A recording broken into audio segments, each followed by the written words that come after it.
Hello and welcome to food મંત્ર by Surabhi Vasa. આજે આપણે એક મસ્ત મજાની વાનગી બનાવી લઈએ. આજે આપણે પર્યુષણ સ્પેશિયલ ઢોકળીનું શાક બનાવીશું. આમ તો ઢોકળીનું શાક તમે બનાવતા હો છો કે એમાં ઢોકળી બનાવો અને પછી વઘારી લેતા હોય છે, પણ આજે જે આપણે ઢોકળી બનાવશું કે ઢોકળીનું શાક બનાવશું એકદમ અલગ રીતે બનવાનું છે. એમાં જે ઢોકળી માટે જે ચણાના લોટનું ખીચું બનાવતા હોય છે એવી રીતે નથી બનાવવાનું અને એકદમ ફટાફટ આ ઢોકળીનું શાક તૈયાર થઈ જાય છે. ટેસ્ટી તો એકદમ છે અને સાથે સાથે એકદમ ક્વિક પણ છે, એટલે પર્યુષણ માટે એકદમ પરફેક્ટ છે.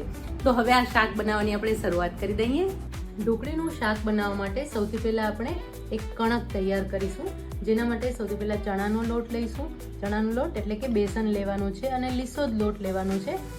લગભગ હાફ કપ જેટલો આપણે ચણાનો લોટ લઈશું અને એની સાથે 2 ટેબલ સ્પૂન ઘઉંનો લોટ લઈશું. ઘઉંનો લોટ 2 ટેબલ સ્પૂન લઈશું. અત્યારે આપણે આ જે ઢોકળી બનાવી રહ્યા છીએ એકદમ અલગ રીતે ઢોકળી બનાવી રહ્યા છીએ. તમે નોર્મલી જ્યારે પણ ઢોકળી બનાવતા હો ત્યારે ચણાના લોટનું ખીચું બનાવી અને બનાવતા હો છો. 2 ટીસ્પૂન લાલ મરચું પાવડર ઉમેરી લઈશું. પણ અત્યારે આપણે જે ઢોકળી બનાવીએ છીએ એકદમ અલગ રીતે અને એકદમ ઝડપથી તૈયાર થઈ જાય એવી રીતે બનાવીશું. હાફ ટીસ્પૂન હિંગ લઈશું, ચપટી હળદર અને 1 ટીસ્પૂન ધાણા જીરું ઉમેરી લઈશું. પ્રોપરલી મિક્સ કરી લઈશું. મીઠું ઉમેરી લઈશું. 1 ટીસ્પૂન મીઠું ઉમેરી લઈશું. 1 ટીસ્પૂન તેલનું મોણ ઉમેરી લઈશું અને સાથે ચપટી સોડા ઉમેરીશું. એકદમ ચપટી જેટલા જ આપણે સોડા ઉમેરવાના છે. હવે આ મિશ્રણને મિક્સ કરી લઈશું. હવે આની આપણે કણક તૈયાર કરવાની છે, થોડી સોફ્ટ હોય એવી કણક તૈયાર કરવાની છે. તો એના માટે આપણે પાણી ઉમેરીશું. હવે જ્યારે આપણે ચણાનો લોટ લઈ રહ્યા હોય ત્યારે કોઈ પણ કણક આપણે તૈયાર કરતા હોય ત્યારે ખાસ એ વાતનું ધ્યાન રાખવાનું છે કે પાણી બહુ જ ઓછા પ્રમાણમાં લેવાનું છે, કારણ કે ચણાનો લોટ છે એ વધારે પ્રમાણમાં પાણી એબ્સોર્બ નહીં કરે જ્યારે તમે કણક બાંધતા હો ત્યારે. તો એના માટે તમે પાણી ઓછો લેશો તો જ એની કણક સરસ તૈયાર થશે. અત્યારે લગભગ આપણે 2 થી 3 ટેબલ સ્પૂન જેટલું પાણી ઉમેરીશું. પ્રોપરલી મિક્સ કરી અને કણક તૈયાર કરી લેવાની છે. હજી 1 જ ચમચી જેટલું આપણે પાણી ઉમેરીશું. જો હવે કણક એકદમ સરસ તૈયાર થઈ જશે. પાણી આ રીતે ધીરે ધીરે જ ઉમેરતા જવાનું છે. લગભગ 3 થી 4 ટેબલ સ્પૂન જેટલું પાણી ટોટલ અત્યારે મને જરૂર પડી છે. તો એ રીતે આપણે પાણી ઉમેરી અને કણક તૈયાર કરવાની છે. બહુ ઢીલી નહીં અને બહુ કઠણ નહીં એવી કણક તૈયાર કરીશું. કણક સરસ તૈયાર થઈ ગઈ છે. આ રીતે એને 1 મિનિટ માટે કેળવી લઈશું, એટલે કણક એકદમ સરસ મસળી લેવાથી કણક સરસ તૈયાર થાય છે. અને લગભગ 1/4 ટીસ્પૂન જેટલું તેલ લઈશું. ઉપરથી તેલ બહુ વધારે નહીં લઈએ. જો આ રીતની કણક તૈયાર થવી જોઈએ. કણક જે તૈયાર થઈ છે એ એવી રીતે તૈયાર થઈ છે કે એને તોડતા પણ એ ડ્રાય પણ નથી અને વધારે સોફ્ટ પણ નથી, એટલે કે વધારે ખેંચાતી પણ નથી. એ રીતની કણક તૈયાર કરી લીધી છે. તો આ કણક તૈયાર થઈ ગઈ છે. હવે એમાંથી આપણે ઢોકળી બનાવી લઈએ. કણકના હવે લુવા કરી લઈશું ઢોકળી બનાવવા માટે. એકદમ અલગ જ રીત લાગી રહી છે ને તમને? બહુ જ ઇઝીલી અને એકદમ ઝડપથી આ શાક તૈયાર થઈ જાય છે અને ટેસ્ટમાં તો બહુ જ મસ્ત લાગે છે. તમે રૂટીનમાં પણ એને બનાવી શકો છો કે ક્યારેક શાક બહુ ઓછા મળતા હોય તો જો તમે આ શાક બનાવશો ને તો બધાને બહુ જ પસંદ આવશે. હવે જે લુવો છે એને સરસ રીતે મિક્સ કરી લઈશું અને મસળી અને પછી એને આ રીતે રોલ કરી લેવાનું છે. જે રીતે તમે ઘટ્ટા બનાવવા માટે જે મિશ્રણ તૈયાર કરો અને પછી જે રીતે રોલ કરો ને બસ એ રીતે રોલ કરી લેવાનું છે. અને રોલ કરી અને નાના નાના કટ આપી દેવાના છે. એકદમ નાના નાના કરવાના છે, જરા પણ મોટા નથી કરવાના, નહીતર છે ને ઘટ્ટા ચડશે. એટલે ઘટ્ટા કેવો કે ઘટ્ટા તો નથી, આપણે તો ઢોકળી બનાવી રહ્યા છીએ, પણ એ જે ઢોકળી છે એ ચડશે નહીં અને એના કારણે જે ઢોકળી છે એ કાચી રહી જશે અંદરથી. એટલા માટે એને એકદમ નાના પીસમાં કટ કરી લેવાની છે. અને આ રીતે કટ કરી એકદમ સરસ રીતે કટ કરી લેવાની છે. આ જે લોટ છે એના થેપલા પણ બહુ જ સરસ બને. જો આ રીતે કરી અને પછી હાથેથી આવી રીતે પ્રેસ કરી લેવાની છે. એટલે તમે આમ પ્રેસ કરી લેશો ને એટલે એકદમ સરસ ઢોકળી તૈયાર થઈ જશે. આ રીતે આમ બસ હાથેથી જરાક પ્રેસ કરી લેવાની છે, જેથી કરીને એકદમ સરસ ઢોકળી તૈયાર થઈ જશે. આ રીતે ઢોકળી બધી જ આપણે તૈયાર કરી લેવાની છે. આ શાક દેખાવમાં પણ બહુ જ સરસ લાગે છે. સ્વાદમાં તો સરસ લાગે જ છે, પણ લુકમાં પણ બહુ જ ફાઇન લાગે છે. તમે અત્યારે જોઈ શકો છો કે આ જે ઢોકળી છે ને એ પણ દેખાવમાં કેટલી સરસ લાગે છે. બસ આવી રીતે કરી અને હાથેથી જસ્ટ આમ પ્રેસ કરી લેવાની છે. તો આ રીતે આપણે બધી જ ઢોકળી તૈયાર કરી લઈશું. જો ઢોકળી એકદમ સરસ તૈયાર થઈ ગઈ છે અને કણક એટલી સરસ તૈયાર થયેલી છે ને કે આ જે ઢોકળી છે એકબીજા સાથે ચોંટતી નથી. એટલે જો કણક તમારી ઢીલી હશે તો આ ઢોકળી એકબીજા સાથે ચોંટી જશે અને જ્યારે તમે શાક બનાવશો ને ત્યારે પણ શાક સરસ નહીં બને. એટલે ખાસ ધ્યાન રાખવાનું છે કે કણક એકદમ પ્રોપર થવી જોઈએ, તો જ એટલી સરસ ઢોકળી તૈયાર થશે. તો હવે આ ઢોકળી તૈયાર થઈ ગઈ છે, આપણે એનું શાક તૈયાર કરી લઈએ. 2 ટીસ્પૂન તેલ લઈશું. તેલ બહુ વધારે પણ નથી લેવાનો અને સાવ ઓછો પણ નથી લેવાનો. 1/2 ટીસ્પૂન રાઈ ઉમેરી લઈશું. હવે આ જે ઢોકળીનું શાક છે એ આપણે છાશમાં વઘારી રહ્યા છીએ. એટલે જ્યારે આપણે પર્યુષણ માટે વાનગી બનાવતા હોઈએ ત્યારે દહીં કે છાશનો ઉપયોગ કરતા હોઈએ તો ચણાનો લોટ આપણે લીધેલો છે એટલે દ્વિદળ થતું હોય છે. એટલે જ્યારે પણ આપણે છાશ કે દહીંનો ઉપયોગ કરીએ ત્યારે એને પહેલાં ગરમ કરી લો, અથવા તો જ્યારે આપણે વઘાર કરીએ ને ત્યારે ગરમ કરી લેવાનું છે. હવે વઘાર કરતા ઘણી વખત શું થાય છે કે વઘાર એકદમ ગરમ હોય અને એની અંદર જો તમે છાશ એડ કરો ને, કોઈ પણ વાનગી તમે બનાવતા હો, રસિયા મુઠિયા બનાવતા હો અથવા તો રોટલીનું શાક બનાવતા હો, ત્યારે તમે ડાયરેક્ટ એની અંદર છાશ ઉમેરો ને એટલે છાશ તરત ફાટી જતી હોય છે. તો એના માટે આપણે શું કરવાનું છે, જો હું તમને બતાવું છું.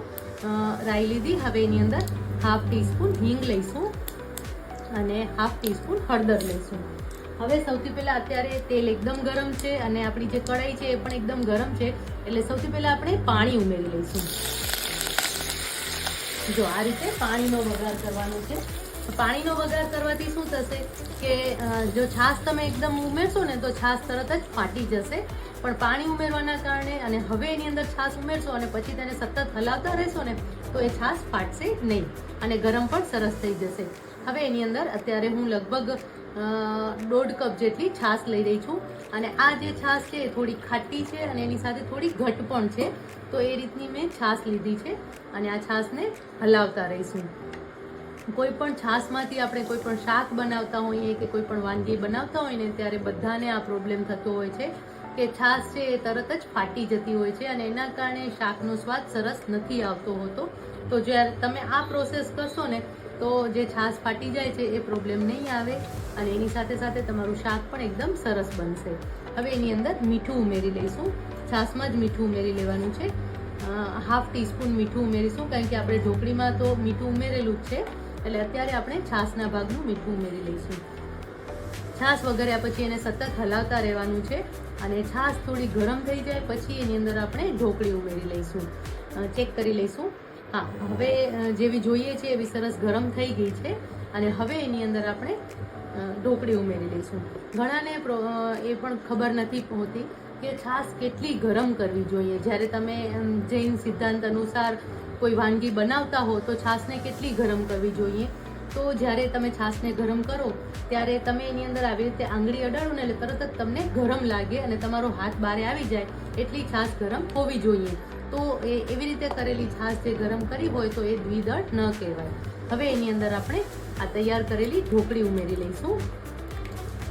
બધી જ ઢોકળી એક સાથે જ આપણે ઉમેરી લેવાની છે અને ઢોકળી ઉમેરી અને એને પછી હલાવતા રહીશું, જેથી કરીને છાશ ફાટે નહીં અને ઢોકળીમાં જે ચણાનો લોટ છે એ સરસ રીતે મિક્સ થઈ જાય અને એના કારણે જે છાશ છે એ પણ એટલે કે જે ઢોકળી ચડવાની ચાલુ થાય અને છાશ થોડી ઘટ્ટ થવાની પણ ચાલુ થઈ જશે.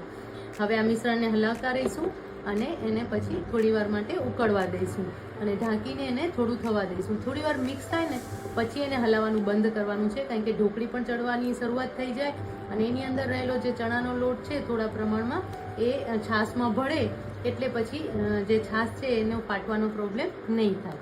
એટલે આપણે આ પ્રોસેસ કરવી ખૂબ જ અગત્યની છે. આ રીતે હલાવતા રહેવાનું છે. ફ્લેમ ફાસ્ટ કરી લઈશું અને જો તમને એવી બીક લાગતી હોય કે મારી છાશ ફાટી જશે તો જો આ રીતે અત્યારે તમને જે દેખાય છે ને એ છાશ ફાટી નથી. જો છાશ ફાટી જશે ને તો એકદમ ફોદા ફોદા થઈ જશે. અત્યારે છાશ ગરમ થઈ છે એના કારણે આવું ટેક્સચર એનું આવી જ જાય છે. એટલે એવું નહીં સમજવાનું કે આવું થયું એટલે છાશ ફાટી ગઈ છે, પણ જો એકદમ ફોદા ફોદા થઈ જાય તો સમજી જવાનું કે છાશ છે એ ફાટી ગઈ છે. એવું ન થાય, તમને એવો ડર લાગતો હોય તો શું કરવાનું છે કે પહેલાં છાશને ગરમ કરી લેવાની છે અને છાશને ગરમ કરી અને એની અંદર લગભગ 1 ટીસ્પૂન જેટલો ચણાનો લોટ મિક્સ કરી લેવાનો છે અને પછી એ છાશનો વઘાર કરવાનો છે. એમ કરવાથી પણ જે છાશ છે એ ફાટશે નહીં અને તમારું શાક એકદમ સરસ ટેસ્ટી તૈયાર થશે. હવે આ મિશ્રણને આપણે ઉકળવા દઈશું અને ઘટ્ટ થાય, થોડું ઘટ્ટ થાય એનું ટેક્સચર, ત્યાં સુધી આપણે એને ઉકળવા દેવાનું છે. જો હવે આ મિશ્રણ છે એ સરસ ઉકળી રહ્યું છે અને છાશનું ટેક્સચર પણ એકદમ સરસ છે. તો હવે જે આ મિશ્રણ છે એને આપણે ઢાંકીને લગભગ 2 થી 3 મિનિટ સુધી થવા દઈશું, જેથી કરીને અંદરથી ઢોકળી એકદમ સરસ ચડી જાય અને છાશની સાથે સરસ રીતે મિક્સ થઈ જાય અને મિશ્રણ થોડું ઘટ્ટ થઈ જાય. ચેક કરી લઈએ. જો એકદમ સરસ ઢોકળી જે છે ચડી ગઈ છે અને જે શાક છે પણ એ છાશ પણ સરસ ઘટ્ટ થઈ ગઈ છે, એટલે જે શાકનું જે આપણે ટેક્સચર જોઈએ એવું ટેક્સચર આપણે મળી ગયું છે. આ તમે રોટલી સાથે કે થેપલા સાથે પણ ખાઈ શકો છો અને એમને એમ પણ જેમ આપણે દાળ ઢોકળી ખાતા હોય ને એવી રીતે પણ જો તમે ખાવા ઈચ્છતા હો ને તો પણ ખાઈ શકો છો. ભાત સાથે પણ આ ઢોકળી બહુ જ સરસ લાગે છે. હવે મસાલા કરી લઈશું. 2 ટીસ્પૂન લાલ મરચું પાવડર ઉમેરી લઈશું. ચપટી હિંગ ઉપરથી ઉમેરીશું. 2 ટીસ્પૂન ધાણા જીરું ઉમેરી લઈશું. ચપટી ગરમ મસાલો ઉમેરીશું અને લગભગ 5 ટીસ્પૂન ખાંડ ઉમેરીશું. જે દહીંની ખટાશ છે એને એક સરસ સ્વાદ આપવા માટે આપણે ખાંડ ઉમેરી રહ્યા છીએ. અને હંમેશા જ્યારે પણ ઢોકળીનું શાક બનાવતા હોય ને ત્યારે જે દહીં છે એ ખટાશ પડતું જ લેવાનું છે, એટલે કે છાશ જે છે એ ખટાશ પડતી જ લેવાની છે, તો જ એનો સ્વાદ એકદમ સરસ આવશે. પ્રોપરલી મિક્સ કરી લઈશું.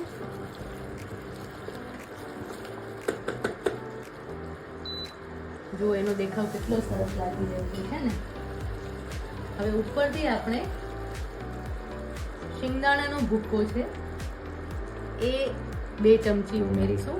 શિંગદાણાના ભૂક્કાના કારણે આ ઢોકળીના શાકનો સ્વાદ એકદમ અલગ આવશે અને તમે કંઈક રૂટીનમાં બનાવતા હો ને એના કરતાં અલગ જ એનો સ્વાદ આવશે અને બહુ જ સરસ લાગશે. અધકચરો ભૂક્કો નથી ઉમેરવાનો, ભૂક્કો કરેલો હોય ને એવું જ ઉમેરવાનું છે. એના કારણે એનો સ્વાદ એકદમ અલગ આવશે. થોડા પ્રમાણમાં પાણી પણ ઉમેરીશું કન્સિસ્ટન્સી એની જાળવવા માટે, કારણ કે જે ઢોકળી છે એ પાણી પી જશે અને એના કારણે જે શાક છે એ જમવા બેસો એના પહેલાં જો તમે બહુ વહેલું બનાવી રાખ્યું હશે ને તો તરત જ તો જ્યારે જમવા બેસો ત્યારે જે ઢોકળી છે એ પાણી પી જશે તો શાક છે ઘટ્ટ થઈ જશે. એટલે જો તમે વહેલું આ શાક બનાવીને રાખો તો થોડું વધારે ઢીલું રાખવાનું છે, તો જ્યારે તમે જમવા બેસો ત્યારે એની કન્સિસ્ટન્સી એકદમ પ્રોપર આવી જશે. હવે 1 મિનિટ માટે એને ઢાંકીને થવા જઈશું, જેથી કરીને એનો તેલ છે એ છૂટું પડી જાય અને ઉપર સરસ તેલ આવી જશે અને પછી આ શાકને આપણે સર્વ કરી લઈશું. જો એકદમ સરસ તેલ ઉપર આવી ગયું છે. આપણે બહુ વધારે પ્રમાણમાં તેલ નથી ઉમેર્યું, છતાં પણ તેલ એકદમ સરસ છૂટું પડી ગયું છે અને ઢોકળીનું શાક તૈયાર થઈ ગયું છે. એકદમ મસ્ત લસલસતું એવું શાક તૈયાર થયું છે. તો હવે આ શાકને આપણે સર્વ કરી શકીએ, ફટાફટ સર્વ કરી લઈએ.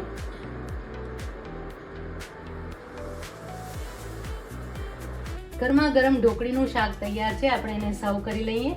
એકદમ ટેસ્ટી એવું ઢોકળીનું શાક તૈયાર થઈ ગયું છે. દેખાવમાં કેટલું સરસ છે અને ટેસ્ટમાં પણ બહુ જ સરસ લાગે છે. તો આ મસ્ત મજાનું ઢોકળીનું શાક તમે ચોક્કસથી બનાવજો. રોટલી, થેપલા, પરાઠા અને ભાત સાથે પણ બહુ જ સરસ લાગશે. તો ઢોકળીનું શાક તૈયાર છે. આવી જ નવી વાનગીઓ સાથે, નવી વાતો સાથે ફરી મળતા રહેશું. ત્યાં સુધી બાય બાય.